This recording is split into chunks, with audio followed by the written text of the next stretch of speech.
আসসালামু আলাইকুম। আজকে আমি আপনাদের আমার মেয়ের আবদারে ইয়াম্মি পুডিং বানিয়ে দেখাবো। দেখুন আমি তার জন্য 2 কেজি অর্থাৎ 2 লিটার পরিমাণ দুধ নিয়েছি জ্বালানোর জন্য। আর আমি এখানে সামান্য দুধ আলাদা তুলে রেখে ওর সাথে 1 কাপ পরিমাণ পাউডার দুধ মিক্সার করে সুন্দর করে আলাদা গুলিয়ে আমি ওইটা সম্পূর্ণ দুধের ভিতর ঢেলে দেব। দুধটা আমি 2 লিটার দুধ জ্বালিয়ে আমি 1 লিটার বানিয়ে ফেলবো, ঘন করে ফেলবো জলটা জ্বালানোর পরে।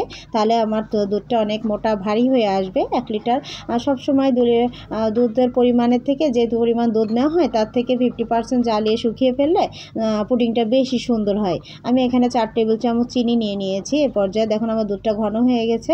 নিয়ে আমি এটা একটু কিছুক্ষণ জ্বালিয়ে নামিয়ে রেখেছি। এখন দেখুন আমি একটা বলের ভিতরে 2টি ডিম নিয়ে নেব। ডিমটা আমি সুন্দর করে ফেটে নেব। আর দেখুন আমি ডিমটা নিয়ে নিচ্ছি। 2টি ডিম আমি ফাটিয়ে নিলাম। এখন আমি এটাকে ফেটে নিচ্ছি সুন্দর করে। আমি এইটা দিয়ে ফেটে নেব।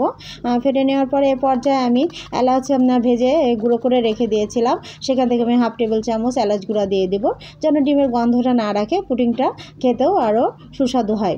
দেখুন আমি এলাচের 1/2 চামচ পরিমাণ এলাচ গুঁড়া দিয়ে দিলাম। দিয়ে আমি এটাকে সুন্দর করে ব্লেন্ড করে দিচ্ছি, ডিমের সাথে মিশিয়ে দিচ্ছি। এ পর্যায়ে আমি আবার দুধটা যেই আমি ঘন করে রেখেছিলাম যে দুধটা, সেটা আমি ছাঁকনির সাহায্যে ছেঁকে দিয়ে দিব।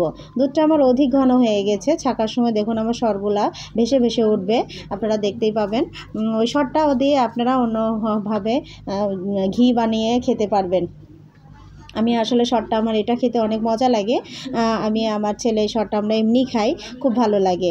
দেখুন আমি একটা ছাঁকনির সাহায্যে আমি দুধটা সুন্দর করে ছেঁকে নিয়েছি। দেখুন কি সুন্দর সর হয়েছে, মাশাআল্লাহ। মানে এই সরটা খেতে না খুব ভালো লাগে। এই সরটা জ্বালিয়ে আপনারা আবার ঘি তৈরি করে নিতে পারেন। দেখুন আমি সব দুধটা ছেঁকে নিয়েছি। এখন আমি এ পর্যায়ে একটা পাত্র তুলে দিয়েছি। আমি এখানে ক্যারামেল তৈরি করে নিব। আমি এখানে তার জন্য 1/2 কাপ পরিমাণ একটু চিনি দিয়ে দিয়েছি, অর্থাৎ 5 টেবিল চামচ পরিমাণ চিনি দিয়ে আমি এটাকে সুন্দর করে চিনিটা গলে আসবে। এখন ক্যারামেল তৈরি হয়ে গেছে। আমি হালকা এমন করেছি, বেশি লাল করে ফেললে এটা পোড়া লাগে, ভালো লাগে না। আমি এটা পুনরায় আবার ছেঁকে আমি ওই ক্যারামেলের উপরটা পাত্রের উপরে আমি এটা ছেঁকে ঢেলে দেব। এতে আমার ওই যে এলাচ গুঁড়োর যে সেটা বের হয়ে চলে যাবে, ছেঁকে সুন্দর হয়ে যাবে।